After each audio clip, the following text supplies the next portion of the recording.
Hello, I am Amanda Siewert. I'm a third grade teacher at Colorado STEM Academy in Westminster, Colorado for Adams 50 School District. And I am passionate about what a learner does with an idea, bringing some creativity to the learners' lives. So to do this, I'm going to walk through the book, What Do You Do With an Idea by Kobe Yamada. And it starts off by saying, one day I had an idea. Where did it come from? Why is it here? I wondered, what do you do with an idea? And to start, I'd like to bring forward this longitudinal study that you may have heard before.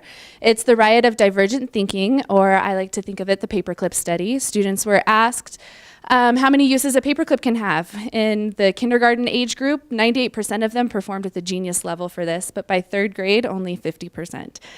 So the question is why? So if we read this, I wondered what others would think, what people would say about my idea. So I wonder if any of you have felt like that. I know that I have before, so I kept it to myself, and I know my students do that too. So I'd like to talk today about ideation, or the formation of ideas, which is just one part of design thinking.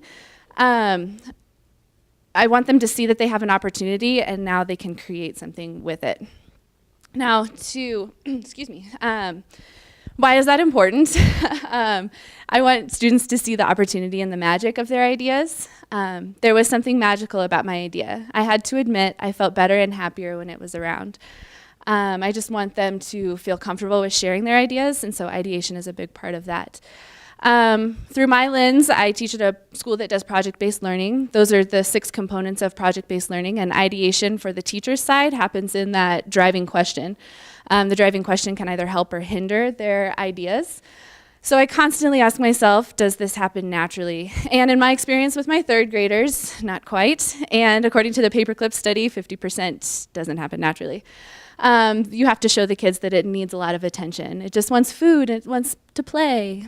So one thing that you have to be able to do is establish a culture of risk-taking. I showed it to other people even though I was afraid of what they would say. I was afraid that if people saw it, they would laugh at it. We have to let people, or our learners, know that it's okay to take that risk. But be real with them. Not everybody's going to like their idea. Many of them did. They said it was no good. They said it was too weird.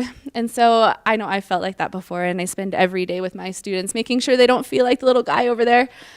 I try to teach them persistence so that they keep up with it. They keep going forward with their idea despite what other people are saying. I think my favorite moment of tweeting, because my class tweets at the end of each day, is the student said, I learned today that even if you're sad, you have to be persistent. You have to let them know that they'll get the hang of it. I liked being with my idea. It made me feel more alive, like I could do anything. It encouraged me to think big and then to think bigger. So once they have their one idea that they share and they become comfortable with it, it just keeps facilitating more and more ideas. So once they get comfortable with that, you have to give them a place to keep their ideas. So that could be in a journal, a hashtag, it could be on a sticky note board, or my favorite, a photo journal that is shared with a hashtag on Instagram. So for example, this weekend I was at the World Ski Championship, which I love their motto, by the way, dream it, live it, share it. Kind of reminds me of ideation. But when I was there, I noticed that I was curious about a lot of things, so I kept track of it in my phone. I was taking photos of everything that I was curious about.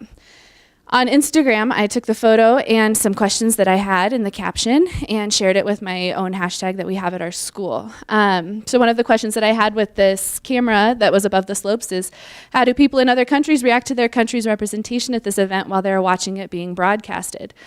Which gets me into how ideation helps kids see multiple perspectives. It's now important to them for them to see multiple perspectives. It showed me how to walk on my hands because it said it's good to have the ability to see things differently, which helps them participate in a big world. I don't know how to describe it, but it went from being here to being everywhere.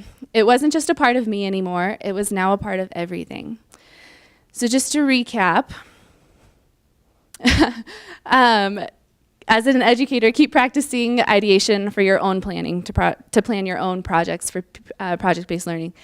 Share those ideas with your learners so that they can see that you're starting to become comfortable with it. Keep in mind those soft skills like persistence and risk-taking.